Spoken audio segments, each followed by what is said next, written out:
Saying I love you is not the words I want to hear from you. It's not that I want you not to say it, but if you only knew how easy it would be to show me how you feel.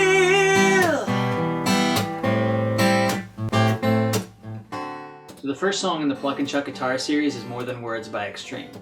Now if you're here to learn just how to play More Than Words by Extreme, that's what this is. You're in the right place. You're just going to get the bonus goodie that this is tied in with a whole series that uses the same right hand technique. So if you learn these ones, you'll probably be able to play a bunch of other songs in the series too. More songs for less effort. Very good thing. I want to start out by explaining the lesson navigator real quick, because this lesson is going to go into a lot of detail. So the lesson navigator is going to be in the text box below. It'll help you find the part that you need the most. First of all, there are tabs. There's a simplified tab that's just for this lesson. There's a full song transcription, chord diagrams, lyrics, all hosted on Songster.com. And by the way, if you haven't checked out Songster.com before, it's a really, really awesome tab service. It's kind of a tab wiki, and you can access all the tabs for free. There are also some really, really nice plus features. Things like there's some advanced mixture options, there's slow playback, there's some full screen types of things, and also you can make the ads go away if you have the plus features. And the other sort of thing, there will be timestamps that'll help you get to the different parts of this video. I break things down to little chunks. I use a technique called chunking, which I think makes things easier to learn. You're learning one thing at a time, keeps you kind of relaxed, and it helps you go into a little more detail on the thing that you're doing. So the first thing I'm going to do is go over the left-hand technique. I'm really just going to go through all the chords in little groups. I'm going to break them up into little points and give you checkpoints to say, okay, let's make sure I got these 3 chords down. And I'll make sure I got these 3 chords down, and then kind of weave them together into larger groups. Then I'm going to go over the right-hand technique, and I'll explain all the Pluck and Chuck stuff and how to do thumb slaps for people who haven't done them before. And then finally, I'm going to do a section where I play the whole thing slowly and explain some little things, and then the very last thing I'll do is I'll just play the whole piece and sort of sing along to it really, really slowly. So for those of you who are more watch and learn types, you might want to jump to that section at the end and see how you do with it, and then go back for things that you need. Yeah, without further ado, I'd say let's get into it. Nuno Bettencourt is the guitarist for Extreme, and he is a really, really exceptional guitarist. He can do some really, really cool flashy stuff, but he also knows how to write a song that is really smooth and really easy to play and that people just want to play. And you're going to find that the way this song is written, the chord transitions are really, really, really smooth. So the fingering I'm going to show you is going to help you get from one chord to the other really, really easily, and it'll make it really easy to play and sing at the same time, or just easy to memorize, either way. All right, so I'm going to start by giving you just 3 chords at a time, and we're going to gradually piece things together. The very first chord is just a regular old open position G major chord. And it's the kind with the double fingering up here. It's got the 3rd fret of the thin E string and the B string. And these 2 fingers, for the first 2 chords, they're not going anywhere. They're going to stay exactly where they are. You play the G chord, and then you lift the middle finger so that you have a G with a B in the bass. You don't play the thin E, you don't play the thick E string. You just play this B down here. So it's a very slight difference from the first chord, but it keeps the song moving. And then you go to a C add 9, and you get there by taking these 2 fingers and you just migrate them over one string like that. So you see, it's a very small motion move from G, lift the finger, G, B in the bass, and move them over to C add 9.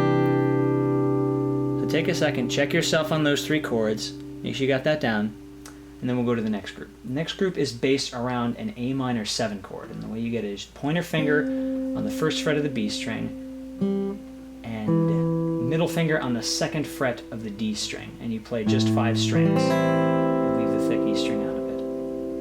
And for this next sequence, these 2 fingers aren't going to move. They're going to stay exactly where they are.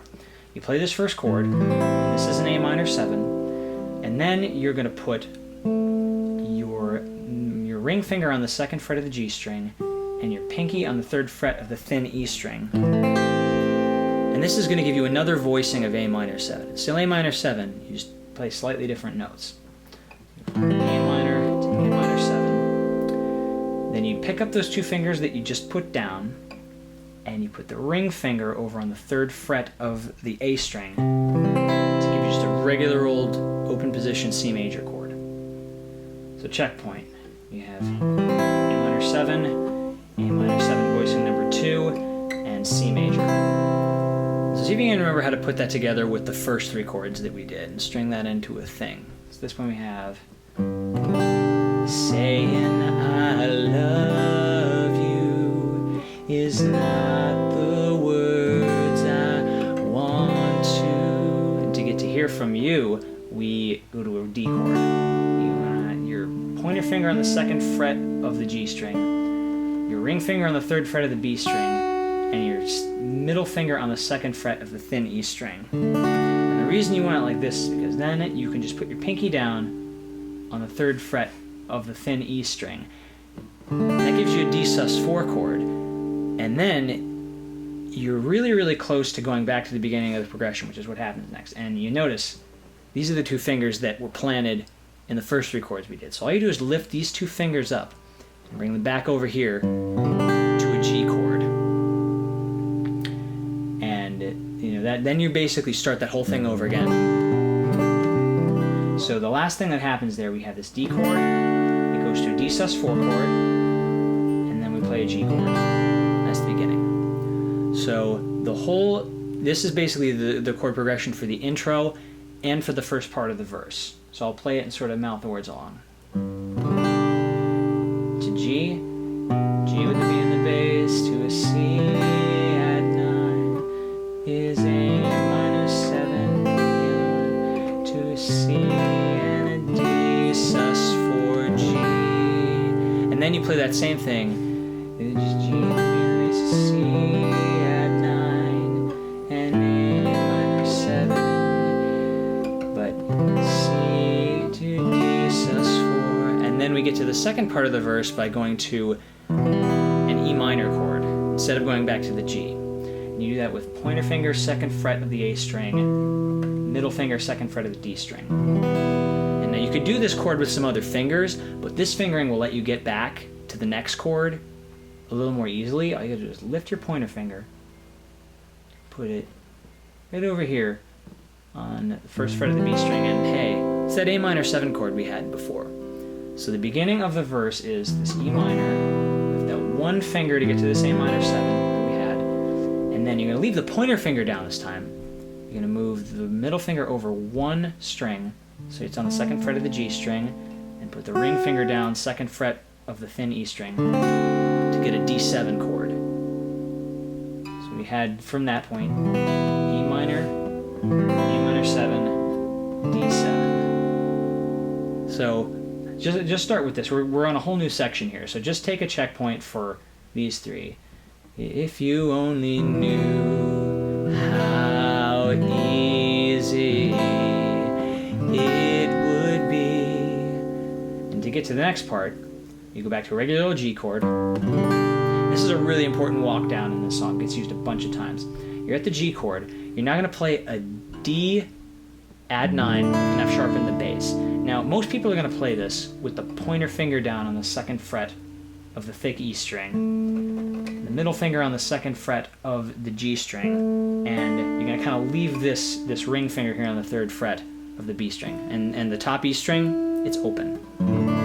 Now, you can also play this with the thumb around like this, and that's a really, really handy way to play it. If you want to get into some more advanced technical stuff that's going to help you out a lot later, try playing this with the thumb. But you can play with the pointer finger too, and for this song, it'll be just fine. So again, you got the G, and you go to this D add 9 with the F sharp in the bass, and then follow that with an E minor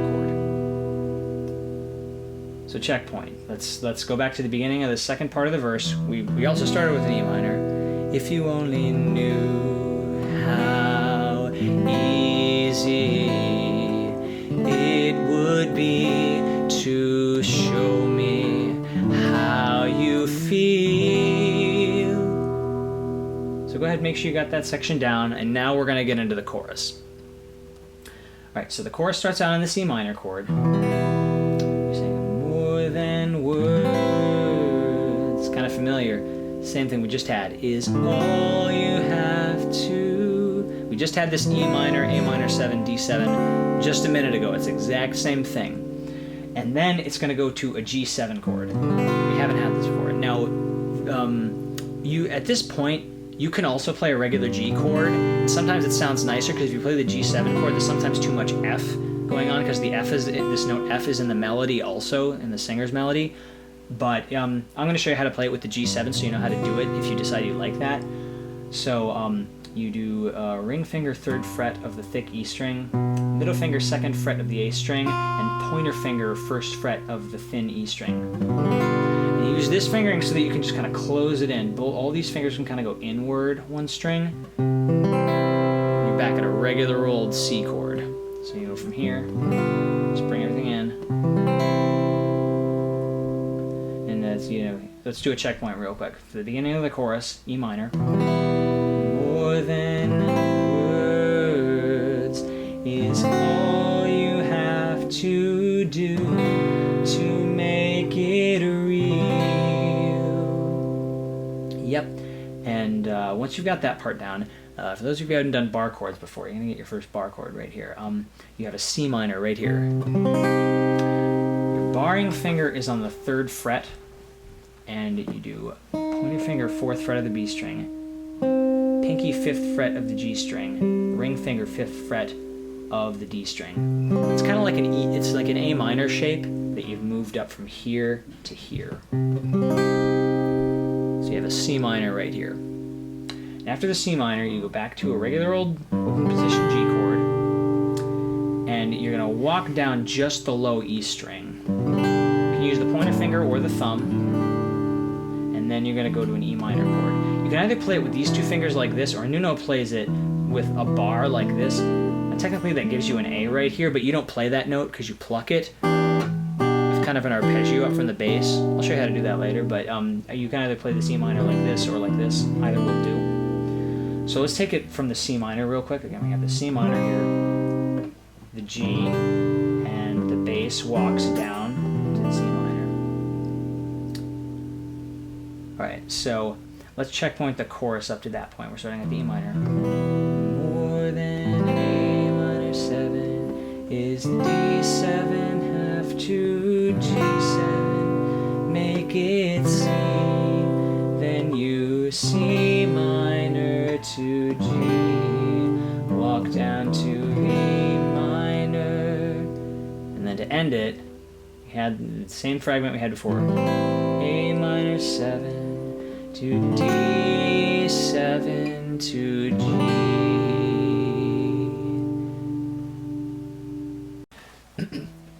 So the last thing that we have for the left hand is there's this sort of second chorus slash bridge thing. I don't know whether to call it a bridge. I kind of like to call it a second chorus, but in any case, you never have too much chorus in a song now, can you? Alright, so we're at a G, and we're saying, what would you do? That's kind of where we are. So you start out by doing this G slash G with the B in the bass thing, and you do that twice. You go G, G, B in the bass, G, G, B in the bass. And then you go back to that D, F sharp add 9, and you kind of play it where, if you listen to this real quick, it goes. I'll explain the right hand a little more later, but notice that there's a funny plucking thing that goes on here. That's a little, you want to watch out for later. It's a little different than before. But you go through the D, F sharp add 9, to an E minor. So just piece those together. G, D, F sharp add 9, E minor. Now, this part is going to be a little trickier. This is one of the trickier transitions in the piece. You go from E minor to a B minor to a C. And in the B minor, real quick, you do that with the same hand shape as you did for the C minor before. You just do it a half step lower. Your bar is on the 2nd fret instead of the 3rd. Now, the reason this transition is tricky is because, unlike most of the other things in this song, this part, there's really no fingers you can share between these chords. You have to kind of do just a bunch of jumps. So if you're going to practice something with the left hand, this is probably the part you need to practice the most. Just a wild guess. More experienced guitarists, maybe not, but E minor to a B minor to a C. Now here's another little tricky left hand thing that's going on. There's another walk down that doesn't happen other parts in this song. It looks like this. this walk down actually happens a lot. This happens in Bach. This happens in all kinds of people have borrowed this from Bach and put this into pop songs. I know Paul Simon uses it in some things. But the way you do it, you're at this C chord. Your pinky's going to be kind of hovering here, waiting to just drop down to the 3rd fret of the B string. Your pointer finger and your ring finger come up, and your middle finger moves over to the 2nd fret of the A string. So your fingers can be very close to where they need to go. You can see if you can do this in one coordinated switcheroo, and then you drop this back down, the pointer finger goes back down, and the middle finger moves back over to where it was, and you're at the A minor 7. So watch that again one more time. This is one of those things where you really want to practice everything moving at once to the place it needs to go to. And I've walked beginners through this a whole bunch of times, and it's always very tricky, but once you really get that, those fingers go up, those ones go over at the same time. And that finger comes up and those fingers go over. Once you really get that down, it's really, really satisfying and really, really smooth to play. So really take a minute and make sure you hash that out and got it solid. And then let's do a checkpoint real quick of these two kind of tricky left-hand sections. We had G with B and the G, B and the bass to D add 9 F sharp to E minor, B minor, C, or then C to walk down to A minor. And then for the last part of this progression, the same way you get from an A minor to a D7 before, just that one more time. And there's a funky little right-hand pattern that goes on here. But again, we'll get into the right-hand stuff later. And then you just repeat all that stuff we just did again one more time. And then that's the end of the left hand. The only other left-hand stuff that there is in the outro. If you kind of listen to the album version, there's a whole bunch of fancy stuff. I'm not going to cover it in this lesson. Maybe in an advanced lesson later on, who knows, but let's go over that whole sort of second chorus progression one more time. So, what would you do if my heart was torn in two, more than words to show you feel that your love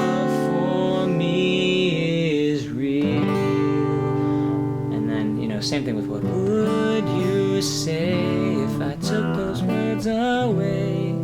Yep, the exact same progression for that last bit. So at that point you know all the left hand chords, and it's time to start learning the right hand stuff. So now I'm going to show you the two major right hand patterns that you use for this song, and you could play the entire song just interspersing these two patterns and that would cover the whole thing. I'll explain some of the other fills later, but really you could get away with it if you just knew these two patterns and it would sound just right. So for those who are wondering, I'm just going to play these over sort of the first 3 chords of the song, the G with the B and the bass, and the C add 9. So we're not going to do too much with the left hand. It's mostly going to be right hand stuff. So the first pattern, I call it the lazy man pattern, and I call it that because your hand has kind of a lazy look about it when it does it. It looks like you're just kind of, whacking the strings, not caring too much. It doesn't look too serious, and the way you do that is you're going to plant the thumb on the thick E string, your pointer finger on the D string, and I guess that's the G string, and the middle finger on the B string, and you just pluck 3 notes, nothing fancy.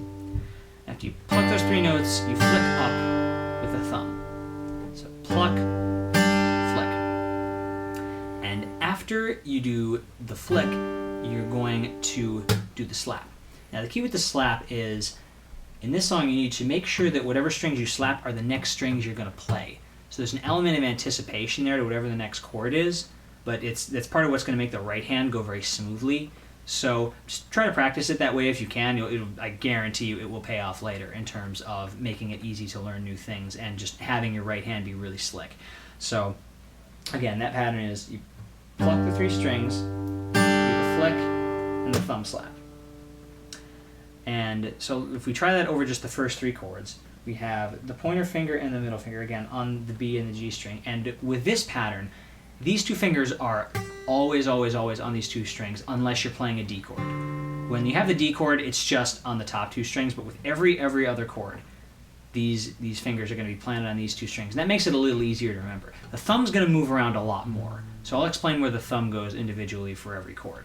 But for the G chord, the thumb's on the low E string, you do the flick, and when you plant to get to the G with the B in the bass, you plant the thumb on the A string, so you get that B. You flick again, and then you plant the thumb, again, back on the A string, right where you were, when you do that C chord. So basically we had the thumb on the low E string, the A string, and then the A string again. And it looks like this.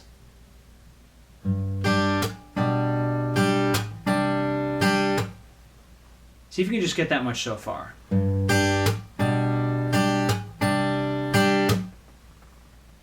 Now, once you've got that down, I'm going to add one little thing. What we just did, I would call that the really lazy man pattern, because the actual way that Nuno plays this actually adds one more stroke into that pattern. And not too many teachers teach this, but if you check out a video on YouTube called Nuno Betancourt Shows How to Play More Than Words, it's kind of an ironic title in this context, he shows a really good close-up of the right hand. He doesn't explain it too much, but you'll see he's got this extra thumb stroke in there.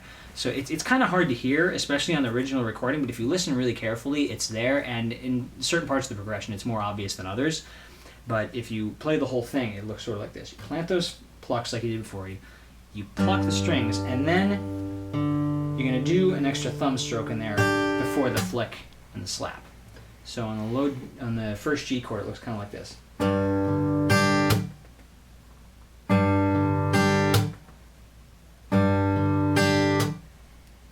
And so if you kind of progress this through this first progression, the thumb is on the low E string and then the open D string, the flick and the slap.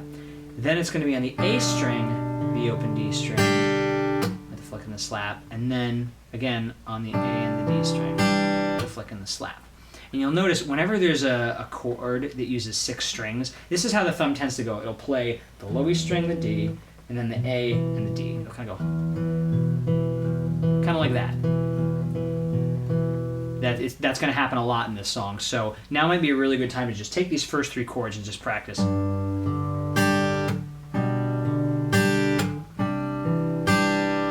if you can get that down.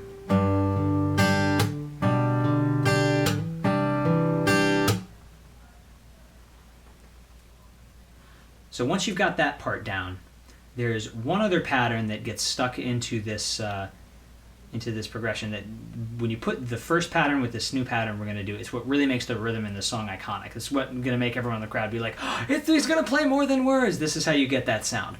When you get to this other, when you finally get to the Cadd9 chord, you're going to play sort of what I call the triple pluck riff, because, well, you do 3 plucks in a row. Big surprise. So you get that by, the first pluck is just with the thumb. So if we're on the Cadd9 chord, the thumb's going to be on the A string. It's just the thumb's going to pluck, and then you're going to do 3 finger plucks with the pointer and middle on the E and the B string, and then on the B and the G string. So they kind of go downward almost. And you'll notice this is kind of the opposite of the lazy man. With the lazy man, you kind of go from the inside strings and flick the top strings. With the triple pluck, you're plucking the 2 highest strings and then going kind of back inward. So it's almost going in the opposite direction. And it's that way every time you play it. So you can kind of get used to remembering the lazy man's going to feel like it's going up. And the triple pluck is kind of going back downward. So if you see how that goes, you go pluck, triple pluck, and then the thumb slap. So thumb, pluck, pluck, slap. Thumb, pluck, pluck, slap. And the one thing you should be aware of when you're doing the triple pluck riff is it's always accompanied by some muting with the left hand that kind of gives it a staccato feel, which means that you make the note shorter by cutting it off. And the way you do that is when you're playing the chord, you sort of lift your fingers just a little bit. It's not lifting them so much that you hear open strings. It's not that much. You lift them enough so that you're still touching the strings, but you're damping them because they're not pushed all the way down. And you also kind of, if you just lift them straight up, you'll still hear little harmonics or open strings. So the way you get around that is you kind of drop your wrist just a little bit so that one of your fingers is laying over the strings to mute it all the way. And it ends up, when you get good at this, it's a very small motion. And you can jump right back to the chord. I remember with most of my beginner students, this takes a little while to get used to, but this is a really good song to practice it on. So you'll see when I play it with this riff. See, I just got those those teeny lifts. And that's really essential to the sound of the song.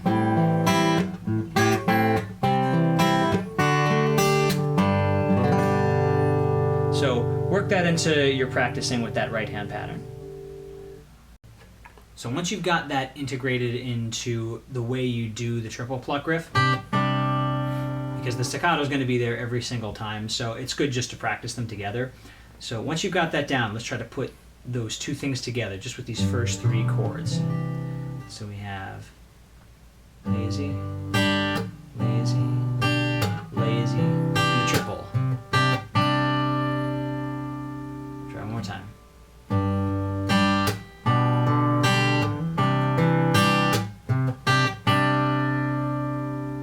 And once you've got that down, you're in pretty good shape because virtually every other chord in that song uses it. The only thing you have to get used to other than that is perhaps doing the doing these riffs over a D shape.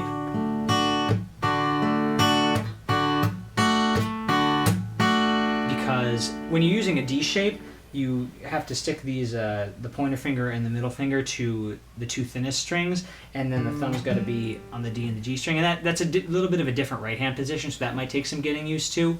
But like I said, if you can do this over a 6-string chord, a 5-string chord, and then over a 4-string chord, well, then you've got all the right hand stuff you need to play this entire song. So there's a couple spots in this song where the right hand in particular deviates from the normal sort of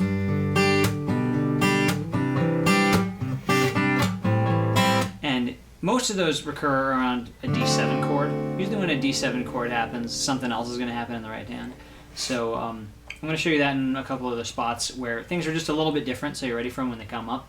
The first time it happens is when you're saying, if you only knew how easy it would be to show. You see, rather than just going straight through a pattern,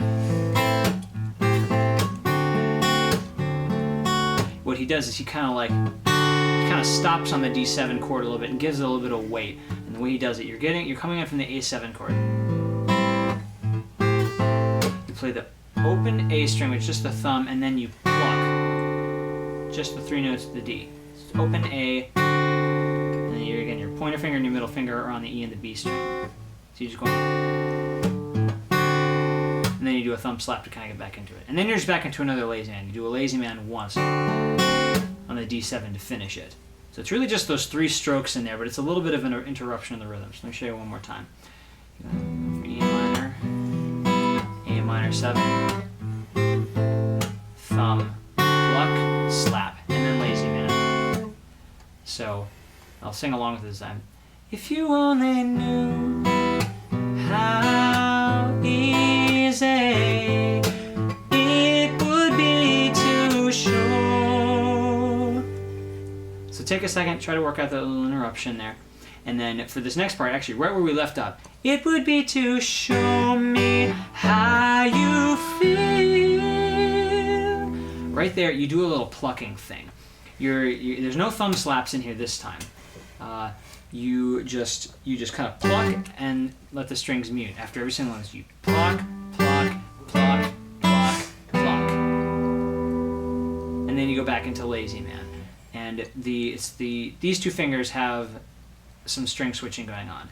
With the G chord, you do the thumb on the thick E string and the pointer finger on the E and the B twice.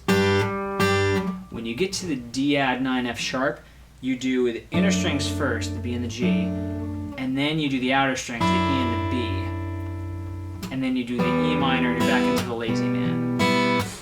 So with the singing, it sounds like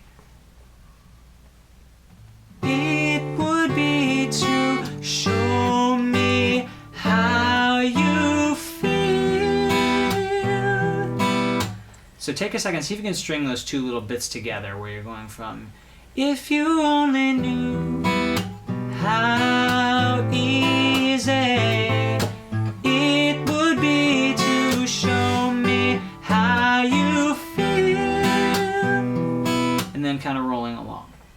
So that's the first time a little interruption happens, and the same rhythm happens in just another second when you're going to more than words is all you have to.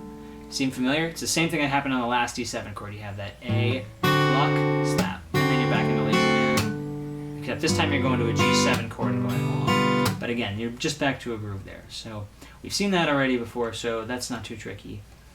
The next little thing that happens is when you get to this other walk down, then you wouldn't have to say that you love me. Now what's happening there with the right hand is you're plucking and slapping. Just pluck, slap, pluck, slap, pluck, slap, pluck, slap. Just back and forth between those two things. So to get into that, when you're going down this walk down, just like you were in the last walk down, you're kind of plucking these outer strings, pluck, pluck, pluck. And as soon as you hit this E minor chord on the bottom, as soon as this thumb plays the open low E string, it's pluck, slap, and then you pluck the A string, then you're plucking the D string, and then the A string again. So the thumb kind of goes, I guess if you do it with the fingers. See how that goes? And then it brushes an A minor chord and brushes an A7 chord. So that whole little segment, if you're going, and then you wouldn't have to say that you love me, 'cause I'd already know. And you're back into the groove again. And the only other little tick that happens is on the next time you play the D F sharp add 9, what would you say? Now, again, this is another time when you're just plucking. You're not doing thumb slaps in between. You are plucking with the pointer finger and the middle finger, the inner strings, the B and the G, and then the outer ones. And you're just kind of going back and forth. Inner, outer, and back to the groove. So it takes a little time to get used to that rhythm. If you're going,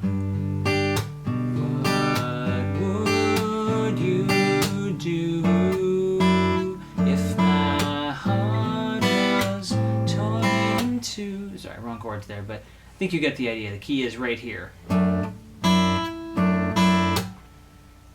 So see if you can work that into that section. There's one last little moment where that sort of slapping riff happens. When you get to this D7 chord here, you're playing it like this. And then back to the G chord. And the words there are more than words to show you feel that your love for me is real. And so again, this is very similar to before where you pluck, slap, pluck, and slap, and the thumb is going D string, G string, G string, G string, and it's hitting a D and an A and a D and an A. It's kind of alternating the bass.